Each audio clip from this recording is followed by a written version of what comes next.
So what do you think? Can a person with genuine integrity make a promise they know they are likely to violate? But why on earth would I or anyone want to make such a promise? And I speak for myself when I say, because I cannot help it. The universalism in my Unitarian Universalism tells me that God or nature has implanted in me an irresistible impulse to aim for the biggest good I can envision at any time.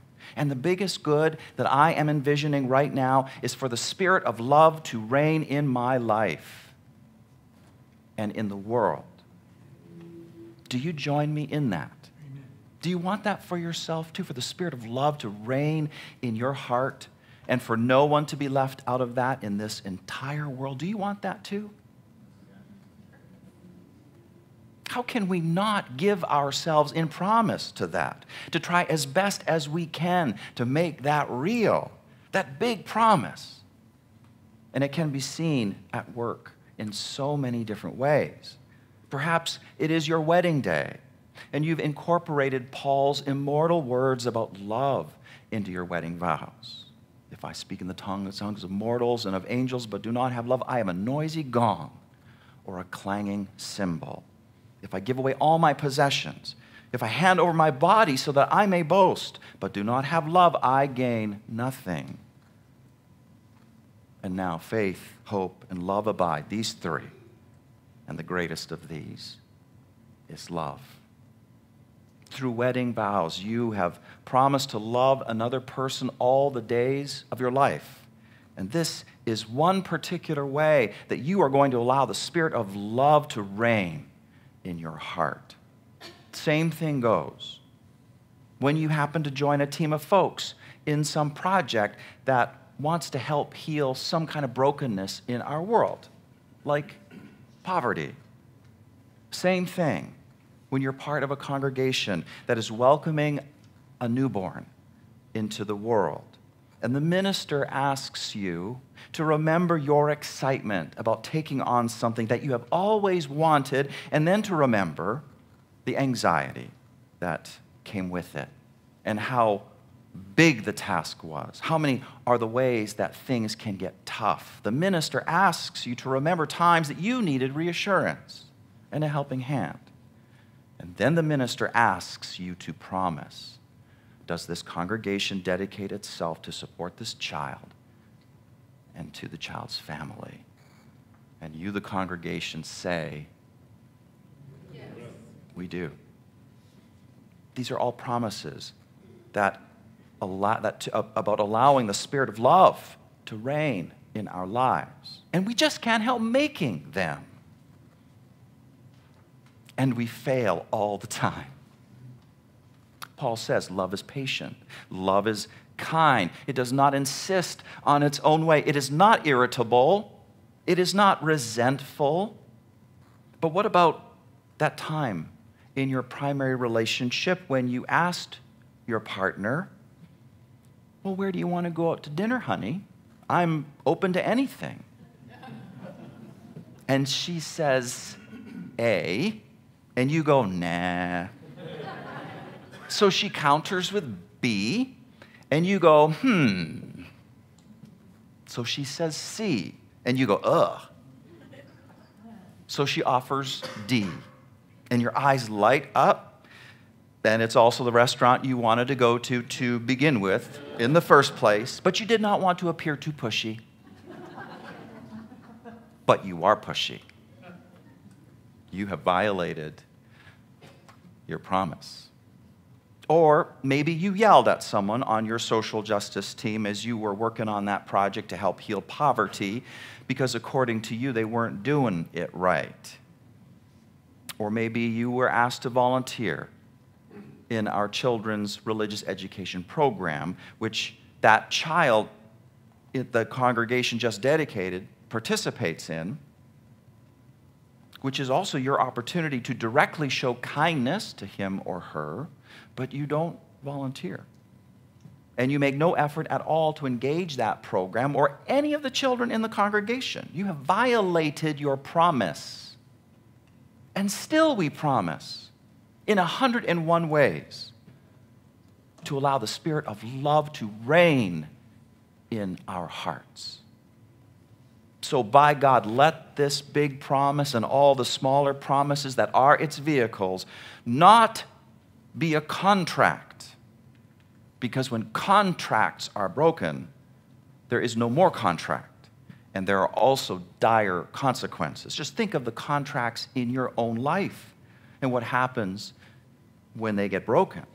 Maybe you are evicted from your home or your apartment. Maybe you lose your job. Maybe you get sued. Or something else equally consequential happens. Let our big promise not be a contract, let it be a covenant instead. Let it be an aspiration that is honest and open. Let it be a way. You hope to travel, and you will stray, but that covenant never fails to call you back. We can join one another, says Wendell Berry, only by joining the unknown. You do not know the road. You have committed your life to a way. Universalists have historically disbelieved in eternal hellfire and damnation because they believed that humankind's relationship with God was not based on a contract. It's not a contract, which when you violate, you get to go to hell. Universalists didn't believe that. They believed that the relationship between God and people based on a covenant that never gives up on anyone. Our covenant makes sense only when we talk about the largest promises we make to ourselves. Only covenant makes sense when we're talking about that big promise. That promise we make to others, to the earth, to the sacred ground of all being. Only covenant makes sense. And that's what we're talking about today. What it means for us as Unitarian Universalists to be a people united by covenant as opposed to creed, where everyone believes all the same things, and if you don't believe, well, you just don't belong. I want to build this covenant vision logically, from foundation level to next level, and then next, and the next, all the way to answering the question that started this sermon off to begin with, about integrity. And as a side note, there is so much history behind what I am about to say, going all the way back to our pilgrim ancestors who stepped onto American soil in 1630. But I will tell that story another time. For now, just the basic vision with a little bit of history salted and peppered in. We already know the foundation level, wanting the spirit of love to reign in our lives and in the world. But then here is something we also know. No one can be a person all by themselves, especially a person who wants to be deeply spiritual and deeply moral. My universalism in particular helps me see that if my natural instinct to aim for the best I can imagine at any given time is not developed, is not educated, then in my ignorance, I'm very likely to fall in love with a vision of the good that is way too small. I, a being primed for what is best, may very possibly do what is worst. So I go in fear of trying to be a moral and spiritual being all by myself. I can't afford not to humbly acknowledge my predicament of unwisdom and blind spots and not knowing that I don't know that I don't know. The need for covenantal community follows from this logically. People promising to walk together in the ways of love, known and to be known. People coming together to be the Unitarian Universalist congregation of Atlanta. People singing a hymn where the words go, "Let love continue long and show to us the way." Go back to 1630. It is John Winthrop, soon to become the first governor of Massachusetts, and he is speaking to his fellow pilgrims as they sail the ship called Arabella towards their destination in New England. The boat is rocking. Everybody's hearing the wind and the ocean waves and the creaking of the ship timbers.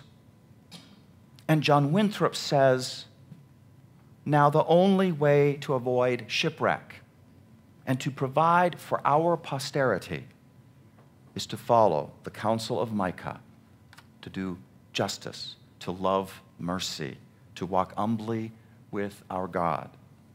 We must, he says, be willing to abridge ourselves of our superfluities for the supply of others' necessities.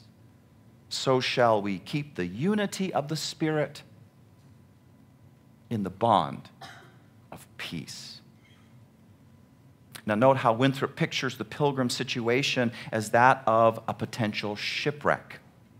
But if people pull together and not apart, the resulting community will be a place where the ship of love sails safely into port. In our time, one important call for covenantal community comes from activist Mickey Scott Bay Jones. Explicit and intentional racism is one thing, but what about well-intentioned people whose racism is unconscious? The solution is relationship. Relationship becomes the abrasion that agitates enough to make a way forward. Relationship, consistent and ongoing encounters with people and perspectives different from our own. It smooths the way for the sacred, even as it rubs us raw. There is a holy abrasion of the Spirit, born in the deep relational encounters across differences. We, as congregations and as a movement, exist to be instruments of those very encounters.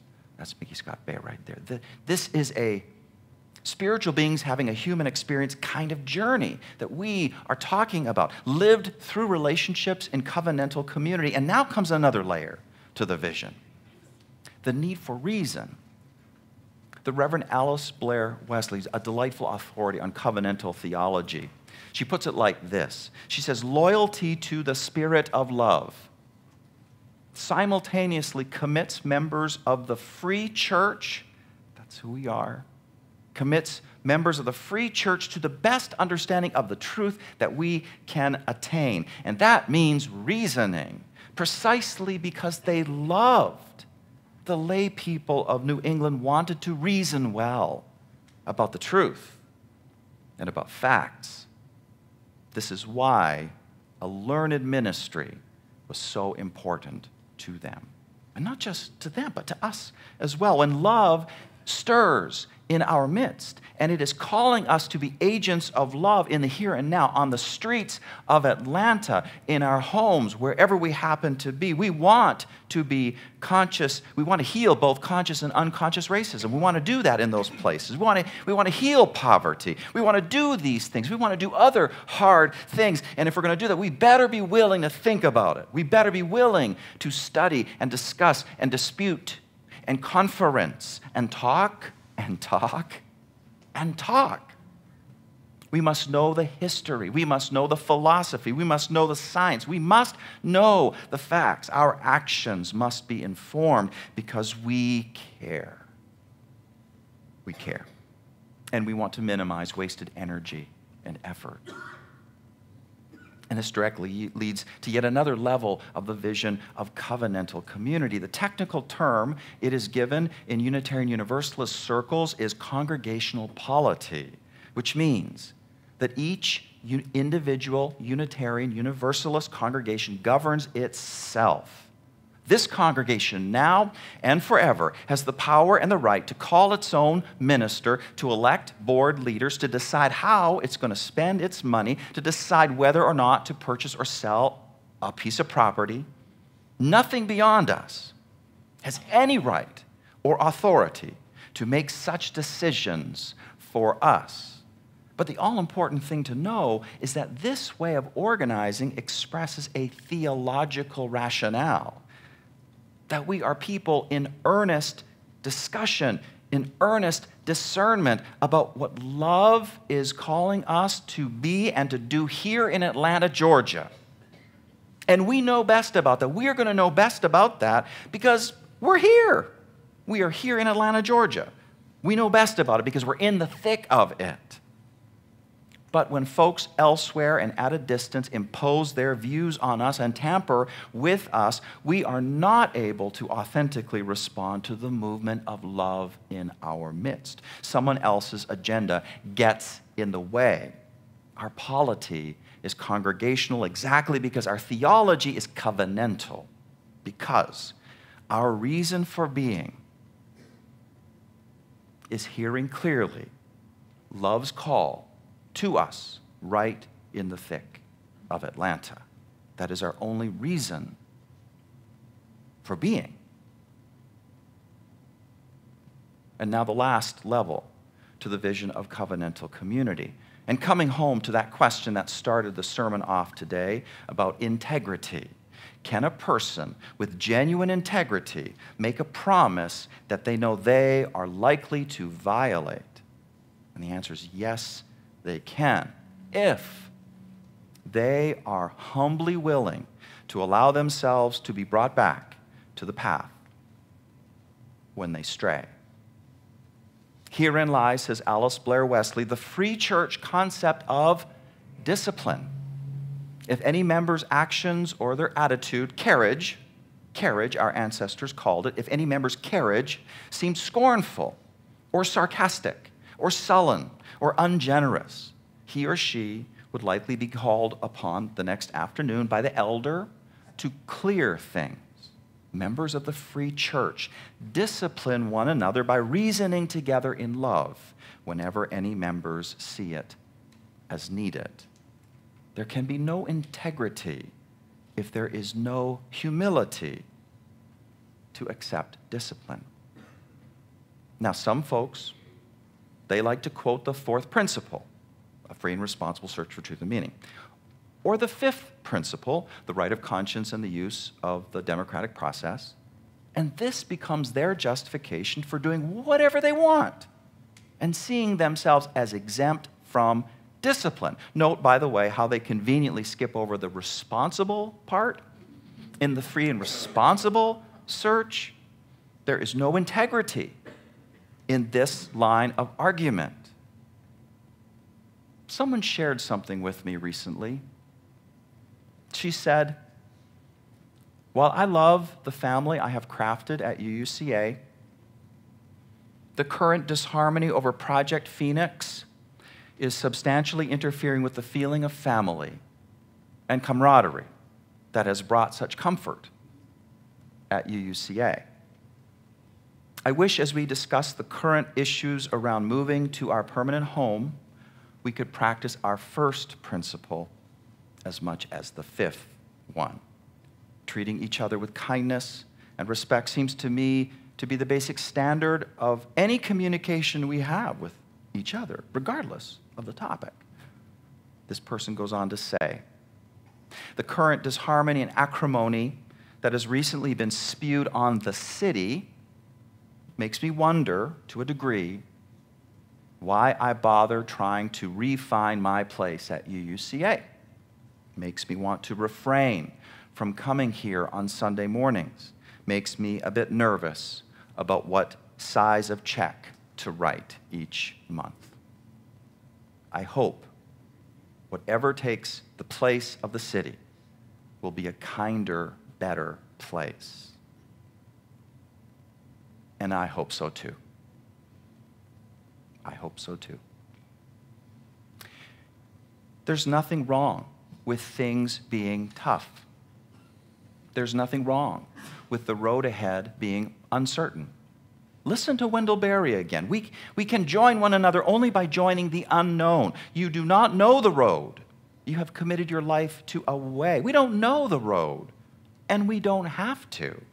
We just need to stay committed to the way of covenant so that our audacious promise to allow love to reign in our lives and in the world has integrity.